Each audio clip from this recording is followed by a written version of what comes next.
On a warm Nebraska evening in late September 2012, 36-year-old Dave Krupa left work feeling better than he had in weeks. He was thinking about the woman he had met that afternoon in the auto body shop where he worked. Dave had been helping another customer when this woman arrived, but as soon as he saw her, he completely forgot about what he was doing and just stared. Her name was Carrie Farver. She was 5'7" tall, she was slender and tanned with light brown hair, and she had hazel eyes and a dazzling smile. Dave had suddenly felt like he was right back in high school, all thumbs as he handed change to the customer standing in front of her. Then, Carrie stepped to the counter, gave Dave a friendly nod, and told him her black Ford Explorer needed some minor but immediate maintenance work. As they arranged for Carrie to bring her car right then into the service area, Dave had felt an instant sense of ease and attraction between the two of them. The last 6 months had been difficult for Dave, and unexpected moments like this one were very welcome. Dave had moved to Omaha, Nebraska from his home state of Iowa 5 months earlier in April after he and his longtime girlfriend Amy had both agreed it was time to end their 10-year-long relationship. And once he had arrived in Nebraska, he'd been offered a manager job at this Hyatt Tire auto body shop. The oldest of 3 brothers born to deeply religious Southern Baptist parents, Dave had worked hard at being a good boyfriend and provider and a great dad.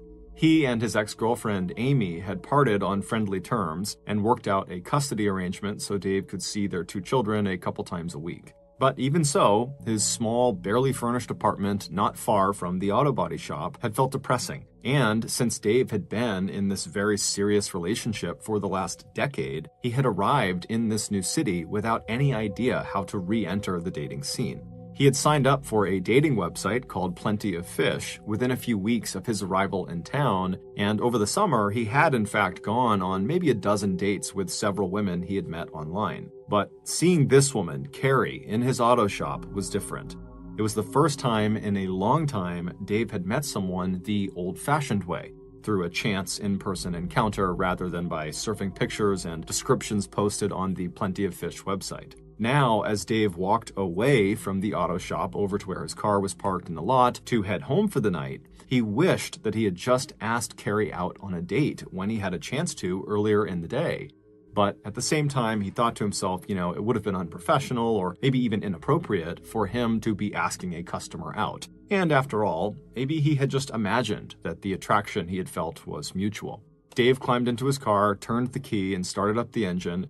And as he pulled out of the lot, he thought to himself, maybe if Carrie was actually interested in him, she'd come back. 2 weeks after meeting Carrie, while Dave was scrolling through profiles on Plenty of Fish, he suddenly felt a rush of excitement. Right there on the screen in front of him was Carrie's picture. Her hair was a little bit different, but the eyes and the smile were the same.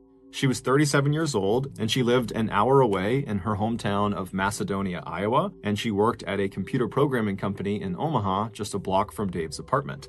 She was beautiful, and, most importantly, she was available. Dave remembered that sense of mutual attraction he believed they had felt in the auto body shop, and so he typed out a message. "Hey, I know you." He waited for a minute, then kept on scrolling through other profiles, but he wasn't really looking anymore. He was just hoping to hear the ping of an incoming reply. And he didn't have to wait long.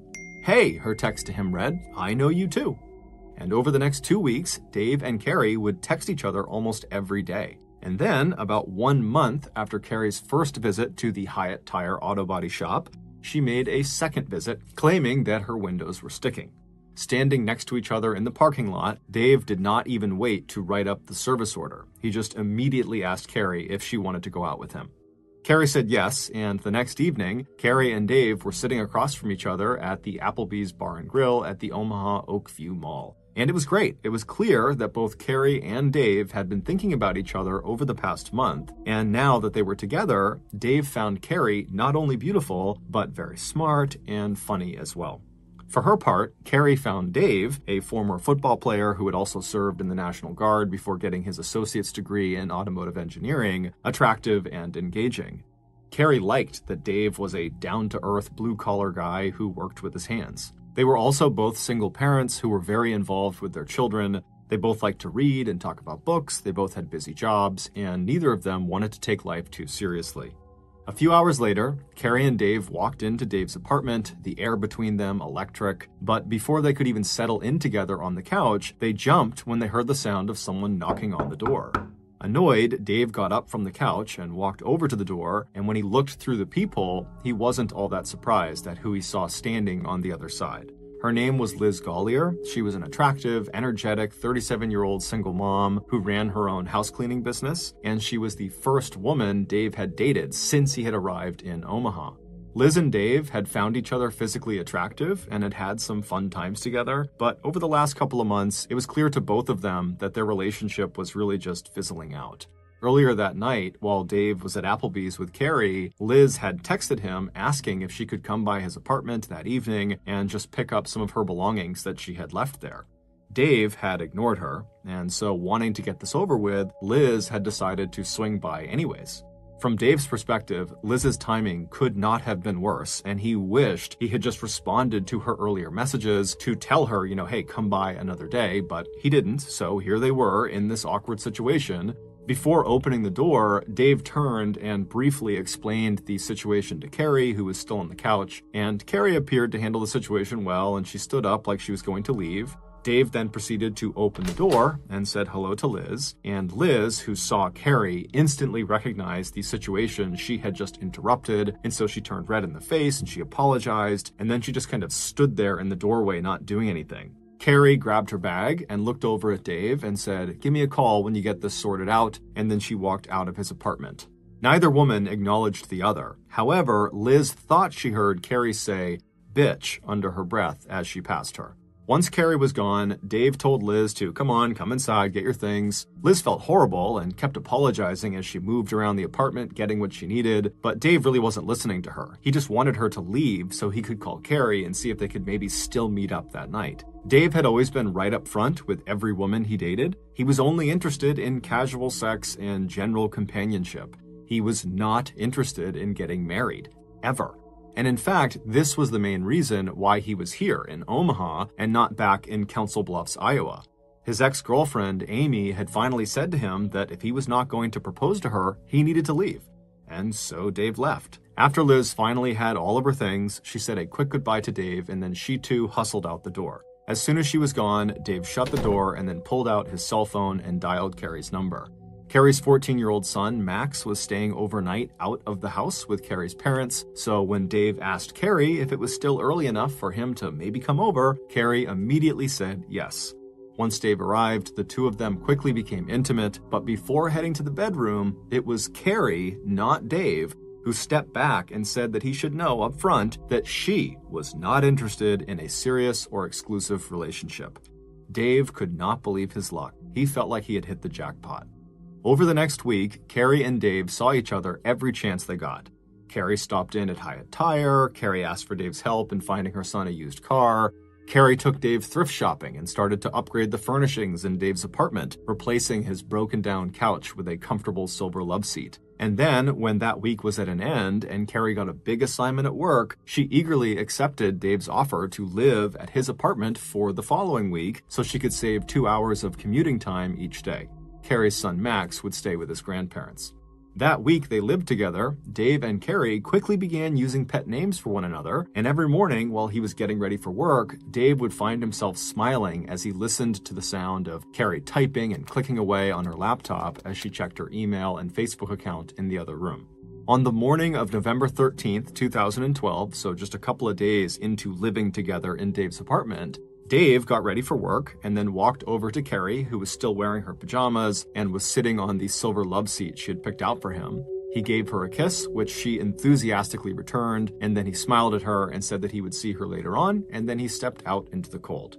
By 6:20 a.m., he was pulling out of the parking lot, making his way to work. A few hours later, at 10 a.m., Dave, who was working on a car at the auto body shop, received a text from Carrie asking him if he wanted to live together permanently. Now, Dave understood that he and Carrie had definitely gotten really, really close, but at the same time, he had been really clear with Carrie about not wanting a serious relationship. That is what made their week together fun, because it was temporary. He didn't like the idea of making it anything more than that, and he was thinking, Carrie made the same claim to him, that she didn't want anything serious. And so he responded to her very quickly with a text that just said, "No, not interested," thinking he would talk to Carrie later when it wasn't so busy at work. But just 20 seconds after sending that response text, Dave received an angry text message from Carrie breaking off the relationship completely. Her text said, "Fine, I hate you. I'm dating someone else and I don't want to see you anymore." And when Dave got home that night, it looked like Carrie had made good on her threat. Right down to her toothbrush, all of her things that were in Dave's apartment were now gone.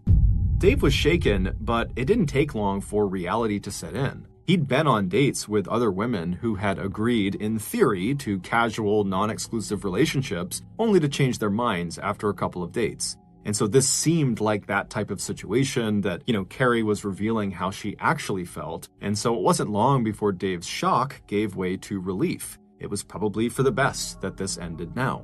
But it turned out that Carrie was not done with Dave, at least not yet. Within 2 days, Dave's phone started blowing up with texts and emails from Carrie. She may have taken her things out of Dave's apartment, but it was instantly clear that she was not going to leave him alone. At first, the messages were angry and jealous. Carrie hated him. He had ruined her life. He was a terrible person. And even though Carrie told him she had quit her job at the computer company, which was down the road from Dave, it was clear from some of these text messages that she had to still be close by. One very creepy text Dave received said, "My favorite thing to do is to stand outside and stare at you." It wasn't long before the tone of these messages and emails shifted from vindictive and insulting to blatantly threatening. "I hate you so much that I want to drive a knife into your heart," read one message. "I will destroy your life and take your happiness," read another. And more of the texts seemed aimed not only at Dave, but also at Liz, the woman who had shown up at Dave's place on the night of Carrie and Dave's first date. One text Dave received from Carrie said, "Liz was a fat, ugly whore who deserved to die." And not long after that, Liz would actually call Dave to tell him that Carrie was sending her directly these vulgar and threatening text messages and emails. Within 2 weeks of the breakup, Dave and Liz were receiving dozens of texts and hang-up calls, as well as 50 or more emails every single day from Carrie. By November 23rd, 10 days after the breakup, Liz had had enough. She had walked into her garage that morning only to find the words "whore from Dave" spray painted on the wall. Liz immediately contacted the Omaha Police Department to report the vandalism, along with her suspicion that Carrie Farver was the person behind the property damage, given the harassing messages she and Dave had been receiving. But the police really couldn't do much about it because they couldn't find Carrie. After she broke up with Dave on November 13th, she had vanished. It was believed she was in hiding somewhere to avoid being arrested for all of the stalking she was doing. So the texts and emails just kept coming in, including disturbing messages that sounded like this. "Dave, I can see you. You're sitting in your chair with your feet propped up. You're wearing a blue shirt." Ironically, this horrible situation actually brought Dave and Liz together again because there was no one else who would understand what they were going through. They had tried to get the police involved, but there just wasn't much they could do, and so Dave and Liz had just begun to accept that this was their life. And while it might seem unimaginable to other people, to them, it had just become a new and horrible kind of normal. It was not uncommon for them to be sitting on the couch together when they would both suddenly receive a barrage of text messages from Carrie. Meanwhile, the Omaha Police Department wasn't the only law enforcement agency that had been made aware of Carrie Farver. On November 16th, so that's 3 days after the breakup, Carrie's mother, Nancy, had filed a missing persons report with the Macedonia Police Department in Iowa. When the police eventually followed up on the report by talking with Dave, Dave felt like he finally understood how Carrie, who had seemed so put together and independent when he had first met her, could have changed seemingly overnight into this crazy stalker person. The police would tell Dave that Carrie had a mental health condition called bipolar disorder, which can cause violent and sudden mood swings and bouts of depression, alternating with episodes of mania where its sufferers behave in erratic and unpredictable ways. But despite that adding some clarity to the situation, it didn't actually do anything to help Dave or Liz. They were still just getting non-stop harassed by Carrie. No matter how many times they changed their phone numbers and opened new email accounts, Carrie, with her vast knowledge of computers and technology, always found a way to find them again and continue cyberstalking them.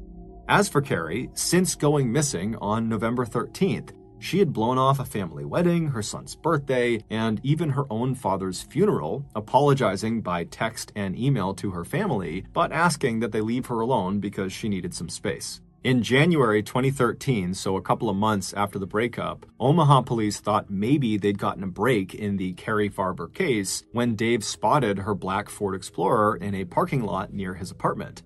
But the inside of the car was wiped clean, and the only item of interest was a metal container of mints with a single fingerprint on them that did not match with that of any known criminal. At that point, Dave and Liz willingly turned over their phones to law enforcement for examination, but police found nothing on them that would help them close in on Carrie. Still, as long as there was a missing person report on Carrie Farber, police could not close the case until they had located her. In the summer of that year, both Dave and Liz attempted once again to try to move on with their respective lives. At the end of the summer, Liz and her 2 children planned to move out of their rented house and move in with a former boyfriend, and Dave started spending more time with his kids back in Iowa. But the harassment continued. When Dave received an email from Carrie threatening to kill Liz and showing a photo of a woman tied up in the trunk of a car, Dave called Liz, who assured him she was not the woman in the picture and that she was okay. But Liz was not okay for very long. On August 17th of that year, so 9 months after Dave and Carrie had broken up, someone set fire to Liz's rented house. And while Liz and her children were not inside the house when it burned, all 4 of the family's pets were killed. When she checked her email later that day, Liz saw there was one from Carrie that had been sent just a few hours before the fire had started. And it said, "I hope you and your children burn to death." Liz was terrified and absolutely beside herself. She had struggled through a terrible childhood, losing both of her parents by the time she was just 3 years old, and then she had grown up in the foster care system, and now everything that she had managed to build up in her life was being destroyed. Her housekeeping business was failing, her boyfriend had to help her with the bills, and her children were in danger, all because of Carrie, a woman she didn't even know. Dave, racked with guilt over involving Liz in this mess, now feared for his own family. He began to drink more heavily and he purchased a gun. Even as the police continued their investigation, the intrusions into Dave's life didn't just continue, they intensified. The auto body shop where Dave worked was vandalized. In January of 2014, while Dave was in his apartment with a date, his door handle was shaken from the outside and then a brick was thrown through his window. Dave's ex-girlfriend, Amy Flora, the mother of his 2 children, had also received threatening messages from Carrie. It seemed like anyone involved in Dave's life was becoming a target. Then, in 2015, the Carrie Farber case blew wide open. Since losing her home and pets in the fire 2 years earlier, Liz had been doing a lot of thinking. Even as she continued to receive texts, emails from Carrie, Liz wondered if maybe there was someone else behind the attacks. It just didn't make sense to her that the police had not found Carrie, and that Carrie would still be going after Liz, who was not even in any kind of serious relationship with Dave. So on December 4th of that year, Liz got in her car and drove to the Pottawatomie County Sheriff's Office in Council Bluffs, Iowa, and there she told a new team of investigators who had already started to review all of the files in the Carrie Farber case that she wanted to file a restraining order, not against Carrie Farber, but against Amy Flora, Dave's ex-girlfriend and the mother of his kids. When asked why, she told investigators she now believed that the person who had been sending her and Dave these thousands of text messages and emails and who had turned their lives into living hells was not Carrie Farber, but Amy Flora. And Liz believed that Carrie was not on the run or in hiding, but rather Amy had likely made Carrie disappear and then taken over all of her email and phone accounts. Liz knew this was a very serious allegation, but to her it made a lot of sense. After Dave had left her, Amy had the strongest motivation to seek revenge and to punish him for abandoning her and their children.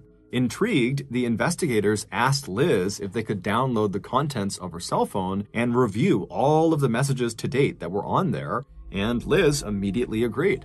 After nearly 3 years of this absolute madness, she was finally feeling hopeful that the police might actually put an end to it. However, Liz's nightmare was about to get a whole lot worse. At 6:42 p.m. the very next day, on the evening of December 5th, police received a frantic 911 call from the Big Lake Park in Council Falls, Iowa. It was Liz. When the police and an ambulance arrived, Liz was lying in this huge pool of blood right next to her car, and she would tell investigators that she had been sitting at a bench a little ways away when someone had come up behind her and they had jabbed a gun into her back, but she didn't recognize it as a gun. She thought someone had poked her. And so she kind of stood up and turned around to see what they were doing, and then they fired their gun at her, narrowly missing her midsection. The bullet had gone into her thigh and then also narrowly missed her bone and major arteries, and this gunman had turned and just ran away. Liz would say it was too dark to get a good look at who the shooter was. However, she was reasonably certain it was a woman, and so she told investigators it had to be Amy Flora. Who else would shoot her? At 7 p.m. that night, police arrived on Amy's doorstep with guns drawn, and they took her into the station for questioning. And despite insisting that she had been home with her kids all evening, Amy failed the lie detector test. But since they could not break Amy's alibi, the police had to let her go. On December 7th, so 3 days after the shooting, the police requested the cell phones belonging to Dave Krupa and Amy Flora. And then about 2 weeks later, using that information they had pulled from those phones, amongst other evidence they had collected, the police finally felt like they had reached a conclusion. And so they called Liz into the station, who by now was still very badly hurt from the gunshot wound, but now she was able to walk around on crutches, and they asked her if she'd be willing to help them bring Amy Flora to justice. Like Liz had previously suggested when she went to file a restraining order against Amy, the police now believed that Carrie had in fact been murdered, and her identity then used to perpetrate a 3-year-long campaign of harassment and intimidation against Dave and Liz. But to make the charges stick, they needed incriminating evidence, and they wanted Liz to reach out to Amy via email or text to see if Amy would give up any information. After they promised a terrified Liz that she would have full protection from them, she agreed to help. And sure enough, after only a few email exchanges, Liz got Amy so angry and riled up that she started talking about what she had done, and Liz just forwarded these messages to the police. And in these forwarded messages, Amy admitted to shooting Liz, almost like she was trying to brag about it. And shockingly, Amy also admitted to having killed Carrie, saying that she had died inside of her own black Ford Explorer. And sure enough, a second examination of Carrie's black Ford Explorer would lead investigators to find blood under the seats that belonged to Carrie. Police also found a match for that unknown fingerprint on the metal container of mints that was inside of Carrie's car. With all of this new evidence, it was now crystal clear who had killed Carrie and then relentlessly persecuted Dave and Liz. And that person was not Amy Flora. It was Liz. 8 months later, on December 22nd, 2016, in a case that would make national headlines, police arrested 41-year-old Liz Gollier for first-degree murder in the death of Carrie Farver. Liz was also charged with second-degree arson in the deliberate destruction of her rented house where she lived and where all 4 of her children's pets were burned to death. When investigators had downloaded the contents of cell phones and memory cards belonging to Liz, Dave, and Amy, along with the data from Dave's devices that Liz had access to, all the awful emails and text messages in the last 3 years, more than 60,000 of them, had IP addresses that could all be traced back to Liz. Most incriminating of all were pictures belonging to Liz that appeared to show Carrie's decomposing foot, identifiable because of the distinctive tattoo that was still visible across the bridge of the foot. It would turn out that Liz Gollier's obsession with Dave Krupa began almost immediately after their first date back in late spring of 2012. And by the time she passed Carrie Farver in Dave's apartment doorway during that awkward meeting, Liz knew any chance of a serious relationship with Dave was slipping out of reach. The text that Dave received from Carrie's phone on the morning of November 13th at around 10 a.m. about wanting to move in together permanently, and every harassing and threatening text, email, and suspicious phone call that he, Amy, and Carrie's family would receive over the next 3.5 years would all be the work of Liz Gollier. Using more than 30 different imposter email accounts, along with an app that allowed her to schedule the release of texts and emails so they arrived while she was actually with Dave, prosecutors estimated that Liz would eventually spend 40 to 50 hours every week impersonating Carrie Farver and using Carrie's own Facebook account to create the illusion that Carrie was in fact still alive. The ongoing drama would force Dave to reach out to Liz, and every time he began to pull away, she would just ratchet up the pressure and guilt Dave for bringing Carrie into Liz's life, first with acts of vandalism like spray painting her own garage wall, and later with more violent attacks, setting fire to her own home, throwing a brick through Dave's apartment window, vandalizing the auto store, and then finally shooting herself in the leg. When Dave showed a renewed interest in his ex-girlfriend Amy and told Liz he planned to move back in with her in 2016, Liz made a last-ditch attempt to derail that romance and divert attention by framing Amy for the crimes Liz herself had committed. But by late 2015, Liz would get hopelessly entangled in her own lies. By the time she walked into the police station to ask for a restraining order against Amy, police already completely suspected Liz, who seemed way too involved in every aspect of the Carrie Farver case. Even though Amy had failed the lie detector test when she was questioned about shooting Liz, Amy was actually never a serious suspect, and her alibi was unbreakable. But by pretending to ask for Liz's help in incriminating Amy, police were able to push Liz into revealing her own deceptions. Although Carrie's body was never found, the evidence and testimony presented by prosecutors at Liz Gollier's trial paint a sad and grisly picture of Carrie Farver's last moments. 3 years earlier, after Dave had kissed Carrie goodbye and stepped out into the cold morning air of November 13th, 2012, Carrie would finish her coffee, close up her laptop, and get herself ready for work. Once she was ready, she too stepped out into the cold morning air to head into her office. And when Carrie got into her black Ford Explorer in the parking lot, Liz Gollier, who likely had been hiding and waiting nearby, just waiting for Carrie to come outside, rushed over to her vehicle and somehow convinced Carrie to let her get inside with her. And then shortly after Liz was in the passenger seat, she pulled out a knife and reached across the center console and stabbed Carrie repeatedly in the stomach, at least 3 or 4 times. It's believed Carrie knew she was going to die and began pleading with Liz to allow her to call her family to at least say goodbye. But Liz just said no and restrained her until she bled to death.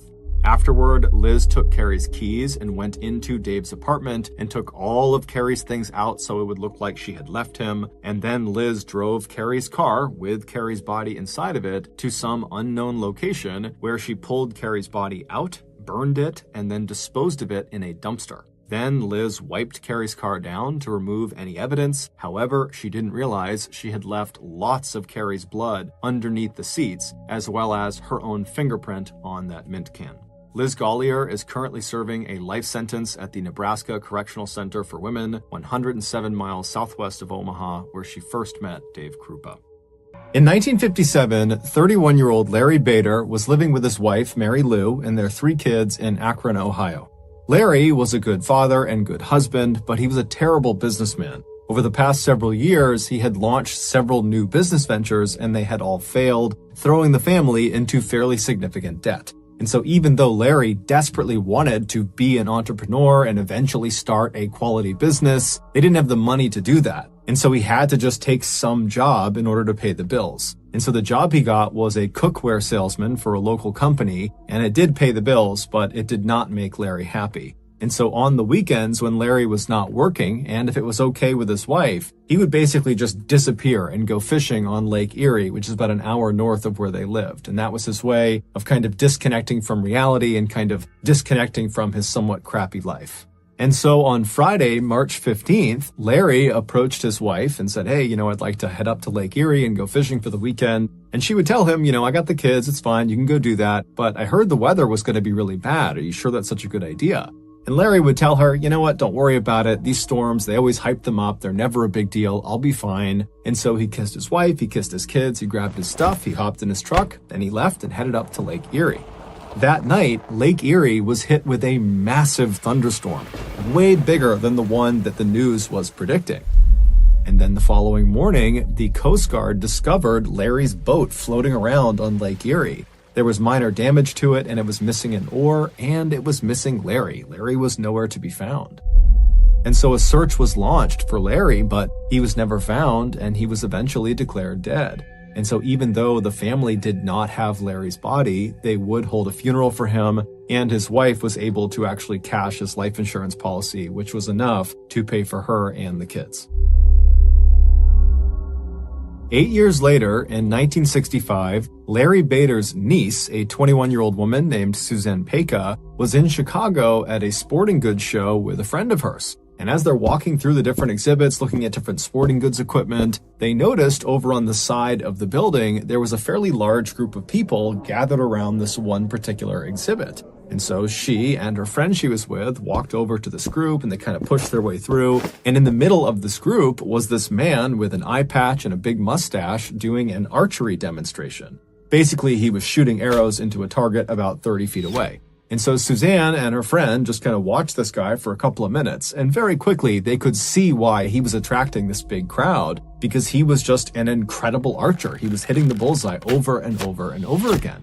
But as they continued to watch this guy, Suzanne's friend started to notice something unique about him. And he eventually turned to Suzanne and said, hey, doesn't this guy look exactly like your uncle who went missing on Lake Erie? And Suzanne was kind of surprised to hear him talking about her missing uncle, but she turned and looked at this guy, and all of a sudden she saw it too. He was a spitting image of Larry Bader, her uncle. Although this guy had an eye patch and a mustache, but even with that, he looked exactly like Larry. And as Suzanne is watching him, she's thinking, Larry was known for being this incredible archer, and here this guy is who looks just like him, and he's an incredible archer. And so after this demonstration was over, Suzanne and the friend ran over to this guy with the eye patch on, and Suzanne says to him, hey, I know this sounds totally crazy, but you look exactly like my uncle, Larry Bader, who went missing on Lake Erie 8 years ago.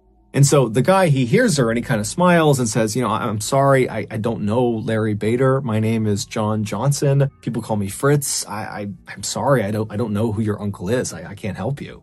But Suzanne, as she stood there staring at this guy, she was becoming more and more convinced this was Larry Bader, despite the fact this guy is saying he is not Larry Bader. And so she says to him, no, you are Larry Bader. I'm positive you're my uncle. Now at this, Fritz would be polite but firm, and he would reiterate that, look, I'm not your uncle. I don't know who Larry Bader is. I don't go to Lake Erie. I just don't understand why you think I'm him. I live in Omaha, Nebraska with my wife and my kids, and I'm on TV. I do sports journalism in Omaha, and I advise archery companies, and that's why I'm here. So I don't know why you think I'm your uncle, but I'm not. I'm sorry. And with that, Fritz turned around and he walked away. And after this discussion, Suzanne and her friend were not remotely deterred from what Fritz was saying. They were completely convinced this was Larry Bader. And so they ran to a phone, and Suzanne called her two other uncles, so Larry Bader's brothers, and she explained how she met this guy that is the spitting image of their brother. And they immediately hopped on a flight that night and flew to Chicago. And the following morning, the two uncles, along with Suzanne and her friend, they went back to the sporting goods show. They went over to the archery exhibit, and sure enough, there was Fritz doing his archery demonstration. And as soon as there was a break, Suzanne, her friend, and now the two uncles, so Larry Bader's brothers, they walk over, and the two uncles, as soon as they see this guy, despite the eye patch, despite the mustache, they too would say, "This is our brother." And so they approached him and they said, "Look, I know you're saying you are not our brother. I don't know what's going on here, but you look exactly like our brother. And we have his military paperwork right here with fingerprints. Will you please just humor us and go to the police station with us and get fingerprinted? That way you can prove you really are not our brother. Please, we've been looking for our brother for a long time. This would be a huge favor to us." And so Fritz was annoyed. He didn't want to do it, but he's like, "Okay, fine. I'll go to the police station with you. I'll get my fingerprints taken and we can put this behind us." And so that day they left the sporting goods show. They went to a police station and Fritz had his fingerprints taken. And afterwards the police would tell him, "You are Larry Bader." When Fritz heard this, he could not believe it. I mean, he literally did not believe he was Larry Bader. It wasn't like this revelation prompted new memories and suddenly he recalled it all. It was really the opposite. Fritz immediately is trying to rack his brain to figure out, like, is my whole life a lie? But there was nothing. All he had was a contiguous stretch of memories from when he was a very young child as Fritz Johnson all the way to the present. But we now know that the bulk of his memories are all not real. He was never a child as Fritz Johnson. He was Larry Bader and then became Fritz Johnson only 8 years earlier. The timeline of what happened to Larry Bader is rough at best. But as far as we understand it, Fritz Johnson showed up in Omaha, Nebraska a couple of days or a couple of months after Larry Bader went missing on Lake Erie. And when Fritz showed up in Omaha, he just walked into a restaurant and asked for a job there, and he had provided documentation that showed he was in fact Fritz Johnson, and nobody thought anything of it. He was completely normal. There was nothing unusual about his behavior, and over time, Fritz just kind of thread himself into the Omaha community. I mean, he got married, he had a child, he adopted another child, he left his job as a bartender at a restaurant and eventually got this amazing job as a sports TV broadcaster for their local channel. I mean, he was like a minor celebrity in Omaha. Everybody recognized, "Oh, there's Fritz Johnson. He's on TV. Hey, Fritz, how you doing?" I mean, he had a full-blown life. But as soon as the news broke that he was not Fritz Johnson, he was Larry Bader, right away, the TV station he worked for fired him. His second wife left him because in reality, he actually was still legally married to his first wife. And so his marriage to his second wife was never actually real to begin with. And so she leaves him. And then also, because Larry Bader was no longer dead, the insurance company that had paid out all that money to his first wife as part of his life insurance policy, they demanded that he repay them. And throughout all this drama of Fritz finding out he's Larry Bader, Fritz continued to say he was not Larry Bader, that this was all a big mistake. He just could not understand how this could have happened. None of it made sense. And so eventually a team of experts, doctors, psychologists, you name it, they came out to Omaha and they ran Fritz, aka Larry Bader, through a battery of tests over almost 2 weeks. And at the end of all their testing, they concluded that 1, Fritz definitely is Larry Bader. So there's no debate there. He is Larry Bader. And 2, he is almost certainly suffering from an extreme case of amnesia, which is memory loss. But the doctors and experts had no idea how he developed this case of amnesia. And of course, Fritz, he too had no idea how he developed this case of amnesia. And it's unlikely we'll ever get any more clarity on exactly what happened to Larry Bader / Fritz, because unfortunately, just 1 year after it was discovered Fritz was Larry Bader, Fritz would die. He had cancer in one of his eyes, and that was actually why he wore that eye patch, and the cancer had come back and it took his life. Today, his case is considered to be one of the most believable and baffling cases of amnesia on record.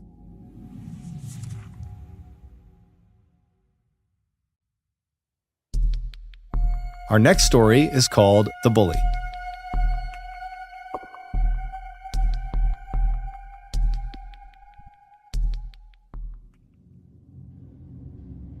In 1949, 15-year-old problem child Ken Rex McElroy dropped out of school and moved to a tiny farming town called Skidmore, Missouri. There, he began his life of crime, which consisted primarily of theft. At night, he would drive his truck onto Skidmore residents' property, and he would steal their livestock, alcohol, grain, food, antiques, anything he could get his hands on and that he could sell, he would take. And if the owners ever caught him in the act, he would just raise his rifle at them and tell them to go back inside and never report it to the police or he would kill them. And because Rex was this big 270-pound monster of a man who was known for having a bad temper and for being really aggressive, people generally just did what he asked and his crimes went totally unreported. In the rare instances that victims would report Rex's crimes to police, Rex would begin intimidating them and their family by staking out their houses at all hours of the night, or he would just walk directly up to these victims and he would say, "I will kill you if you testify against me." And if none of those tactics worked, Rex used some of his illegal money to hire one of the very best defense lawyers in the entire state, a lawyer who had famously represented the mob, and he would step in and get Rex off of virtually any charge, including the time Rex actually did shoot one of the owners who caught him in the act. Over the years, Rex would use these fear and intimidation tactics not just to make money, but also to prey on young women and girls. In the 1970s, when Rex was in his 40s, he began stalking a local Skidmore girl who was 12 years old named Trina. After assaulting her dozens of times, Rex learned her family was going to be pressing charges against him. So Rex burned down Trina's family's house and killed the family dog, and then threatened to kill the entire family unless they signed paperwork that would legally marry their daughter Trina to Rex. This would protect him legally in case they pressed any charges against him. After the family finally relented and signed off on the marriage, Trina was forced to come live with Rex at his house, and within 2 years she became pregnant. After the birth of her child, she took her baby and tried to run away from Rex, and she ran back to her family's new house, and she was hiding there, but Rex tracked her down, he took her and their baby back, and then Rex proceeded to burn her family's house down again, and again killed their new family dog. By the end of the 1970s, Rex wasn't only just the most hated person in Skidmore, he was the most destructive person. He had hurt so many people in town, but it seemed like no one could do anything about it. It was like he was untouchable. Then a single piece of candy changed everything. In 1980, one of Rex's children was at a local grocery store in Skidmore when they were caught stealing a piece of candy. When the shopkeeper asked the child to put the candy back, they refused, and it caused this huge fight, and before long, Rex has found out about this huge fight, and Rex, instead of being upset with his child for stealing, he becomes enraged that the shopkeeper had the audacity to accuse his child of a crime. And so Rex began stalking the owner of the store, a 70-year-old man named Bo, along with the rest of Bo's family. At all hours of the night, Rex would just show up in front of their house with a gun slung across his lap, and he would fire shots into the air, and then during the day, he would walk right up to Bo and he would tell him, "I'm going to kill you." And so Bo and his family knew it was only a matter of time before Rex did become violent, and they were right. In July of that year, Rex showed up at Bo's grocery store with a shotgun in hand, and Bo, who was in the back of the shop loading groceries through the back door, he turns around and he sees Rex walking up to him. They have this heated confrontation where at some point Rex just raises his shotgun and he fires a shot into Bo's neck. Bo was gravely wounded, but he would survive, and Rex would actually get arrested and would be charged with attempted murder. And it seemed like, for once, maybe Rex was actually going to get what was coming to him. But he didn't. The attempted murder charge was lowered to just assault, and he was given 2 years in prison, but he would only serve 1 day in jail before being released on bond.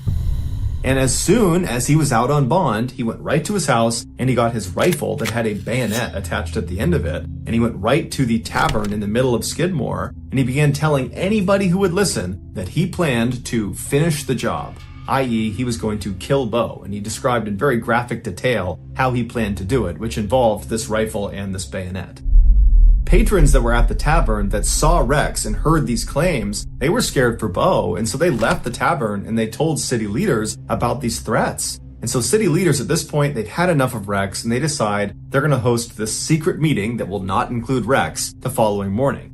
So the next morning comes around, and all these angry residents, they come to this meeting and they begin discussing, how are we going to handle Rex? We can't use police. We can't use politicians. Nothing can be done. So what are we going to do? How are we going to put an end to his reign of terror? And after a while, they came up with a plan. And after the meeting was done, everybody left the town hall, they got their guns, and they made their way over to the tavern where Rex was seen earlier that morning. About 40 of these armed men surrounded the outside of this tavern, and once they were all in place, another smaller group of men that were all armed walked inside the tavern, and they saw Rex sitting at the bar with Trina sitting right next to him. And so these men, they walk up right behind Rex, uncomfortably close, right behind him, and they just stand there with their guns looking at him. And at some point, Rex turns around and sees them, and he's about to lash out and start fighting them, but he realizes he's totally outnumbered, and these men that are standing all around him, they look like they mean business. And so he stands up, he grabs Trina, and he brushes past them, trying to act tough, and he walks out of the tavern. When he gets outside, he's taken aback at this additional group of armed men, which is much larger, who are all standing there just looking in at him. And so Rex at this point becomes visibly frightened, but he grabs Trina and he calmly walks out to his truck, which is parked a little ways out in front of the tavern. He gets in the driver's side, she hops in the passenger side, and Rex lights a cigarette up, he turns on his truck, and he's about to try to drive away when a gunshot rings out, and Rex immediately slumps forward onto his wheel. One of the Skidmore residents runs up to the truck, they open up the passenger side, and they grab Trina, who was unhurt, pulled her out, and rushed her to safety. Once she was clear, the other residents with their guns just moved in on the truck, and for 20 seconds they opened fire on Rex. And after the shooting was over, nobody called an ambulance. Everyone just stood there and watched as the town bully died. In all, there were 46 witnesses that were there when Rex was murdered, but they all said they had either not seen the shooting or they didn't know who the shooter was. And despite a lengthy federal investigation, none of the witnesses ever changed their stories. And so as a result, no one was ever charged with Rex's murder. Years later, a Skidmore resident, when asked what happened here, they just said that man needed a killing.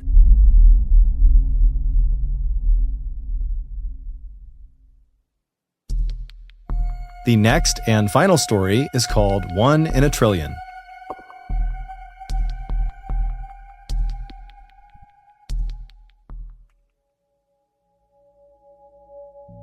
Michael Packard might be the luckiest or unluckiest person alive. In 2001, when Michael was 38 years old, he was on a flight over Costa Rica when the small plane he was on crashed. The pilot, co-pilot, and a passenger were all killed on impact, but Michael and the 4 other passengers, they survived the crash, but they were all left badly injured and stranded in a very remote section of the jungle. The survivors attempted to use the downed plane's radio equipment to send out a distress signal to try to get someone to come out and help them, but they had no way of knowing if anybody was receiving their signal. And so all they could do was just send it out and then wait and hope somebody found them before they all died. And sure enough, 48 hours after crashing, rescuers were able to hack their way deep into the jungle where Michael and the other survivors were, and they were all saved. While Michael was recovering in the hospital, a doctor told him that based on his injuries, he would not have survived another night out in that jungle. The chances of even being in a plane crash are astronomically low. The odds are about 1 in 5 million, with some places giving odds as low as 1 in 20 million. To put that in perspective, Michael was far more likely to have been struck by lightning, which is about a 1 in 1 million chance, than he was to have been in that plane crash. But that plane crash would not be the last time that Michael defied the odds and did something totally unbelievable. Over the next couple of decades, Michael, who was a commercial diver by trade, would survive not 1, but 2 significant encounters with great white sharks off the coast of California. Some of Michael's friends would not be so lucky. Michael would get lost at sea, like really lost, like treading out in the middle of the ocean with no land in sight for hours lost. But miraculously, a boat would find him and save him again. And Michael would discover the body of a long-time missing person hidden underneath the water about 60 feet down off the coast of Massachusetts. But of all the improbable exploits of Michael's life, none is more unbelievable than what happened to him in 2021, which experts are saying he had about a 1 in 1 trillion chance of experiencing. On the morning of June 11th, 2021, Michael, who was 57 years old at the time, hopped in a boat with his longtime diving partner, Josiah. Once they were all situated and they had all their equipment inside of the boat, they took off and headed for the open waters right off the coast of Cape Cod, Massachusetts, where they planned to do some lobster diving. A popular way to retrieve lobsters is to literally just dive down and by hand pick them up, and bring them back to the surface. And so that day, that's what Michael and Josiah planned to do. Once they reached this spot right off the coast, Michael put on all of his scuba diving equipment and hopped in the water. Josiah did not put on any diving equipment because he was not going to be getting in the water for this dive. Instead, he would remain on the boat and help Michael get in and out of the water. He'd pull lobsters up onto the boat, and he was also there in case of an emergency, he could call for help. And so just after 6 a.m., once Michael was in the water and signaled he was good to go, he dove down below, and after a little while, he came back up, but with a relatively small haul of lobsters. And so the two men figured that, well, I guess today is just not a great day for catching lobsters. But regardless, for the next couple of hours, Michael continued to go down and catch as many lobsters as he possibly could. By 8 a.m., Michael had captured approximately 100 pounds of lobsters that were now in the boat. And so Michael and Josiah were actually starting to feel pretty good about this particular trip. And so Michael decided he would go back down one more time and try to get just a few more lobsters before they called it a day. And so Josiah remembers watching Michael, who was in the water. As he put his mouthpiece back in, he signaled up to Josiah that he was good to go. And Josiah watched as he disappeared below the surface. The water was very calm, and Josiah is just kind of scanning out across the water. And then all of a sudden, this eruption of white water came rushing up to the surface right where Michael had gone down below. And so right away, Josiah leaned out over the edge of the boat to see if he could look down and see his friend. But he didn't see Michael anywhere. Instead, he saw something massive moving around underneath them. After Michael had broken the surface on this final dive down to get more lobsters, his plan was to sink down to the bottom of the ocean at about 60 feet and then go hunting for lobsters. But when he had descended to about 45 feet, he felt something smash into him from behind that felt like a truck hitting him, and then everything around him went totally pitch black. The impact of whatever it was that hit him had caused his mouthpiece to get blown out of his mouth. So he doesn't have air, and he starts fumbling around to find his mouthpiece, but he can't find it. And as he's fumbling around, his hands are making contact with what feels like walls all around him. He was inside of an enclosed space. But when he had touched these walls, they were not normal walls. They were soft, but they were hard at the same time, and they seemed to be moving, like they were pulsating or quivering. The space he was in was fairly large, and it was not completely flooded with water. It was like Michael had slipped into this air pocket. But this air pocket was not stationary. It was moving, and pretty fast, because the water that was inside of it was violently sloshing all around. Michael could hear it slapping up against the walls. As Michael continued to panic and fumble around for his mouthpiece, he started to notice intense pressure on his legs, but he had no idea what was causing it, and because it's pitch black, he couldn't see what it was. Finally, Michael found the line that was connected to his mouthpiece. He jammed it in his mouth and he took a long inhale, and now that he could breathe again, he had this horrifying thought: have I been swallowed by a shark? He instinctively began feeling around for the shark's teeth. But there were no teeth inside of this space. Instead, it was just these walls that continued to shift and move all around him. And that's when it dawned on him. He had been swallowed, but not by a shark. He had been swallowed by a whale. For nearly 45 seconds, Michael was trapped inside the closed mouth of a humpback whale. Despite their enormous size, they can be up to 60 feet long and weigh up to 70,000 pounds, they only eat small fish. So when this particular whale realized Michael was not a tiny fish, it began violently swinging its head side to side to try to dislodge Michael, and that caused that eruption of white water to go to the surface that Josiah saw. And after a few good shakes, Michael was spat out of this whale's mouth. Michael remembers suddenly being in the open water with enough light coming down that he could see around him. The water was very turbulent and churning, and he recalled as he made his way to the surface, looking straight down and seeing the tail fin of this enormous whale swimming away from him. Michael made his way to the surface and he flagged down Josiah, who boated over to him. He pulled him back into the boat, and Michael, who was totally traumatized by what happened, could only say to Josiah that he was inside of it and that it tried to eat him. After Josiah brought Michael back to shore and called the authorities, Michael was rushed to a hospital where he was evaluated, and unbelievably, he suffered really no injuries. He had some significant bruising to his legs where the whale had actually clamped down on him. That was the pressure he felt in his legs. The mouth of the whale was closing on his legs. But besides that, there really wasn't any other injuries. And so later that day, he was discharged. It's believed the whale was a juvenile that had been seen in the area that was about 30 to 35 feet long, and it had just accidentally scooped Michael up. The whale was certainly not trying to hurt Michael. Whales, especially humpback whales, are not in the business of hurting people. But in this exchange with Michael could have very easily died. He could have drowned or suffocated inside the mouth of this whale, or he could have just died from blunt force trauma. But luckily he didn't. Despite how terrifying this incident sounds, Michael was incredibly casual in all of his interviews about this. He just kind of acted like, these things kind of happen, whales come out of nowhere, they just scoop you up, it happens. And he would tell the incredulous reporters who just could not believe this guy was real that as soon as he was better, he was getting back in the water and going lobster diving.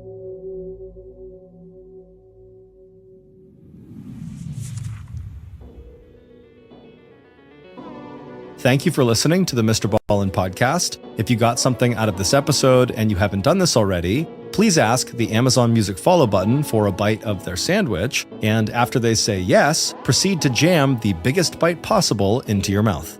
This podcast airs every Monday and Thursday morning, but in the meantime, you can always watch one of the hundreds of stories we have posted on our main YouTube channel, which is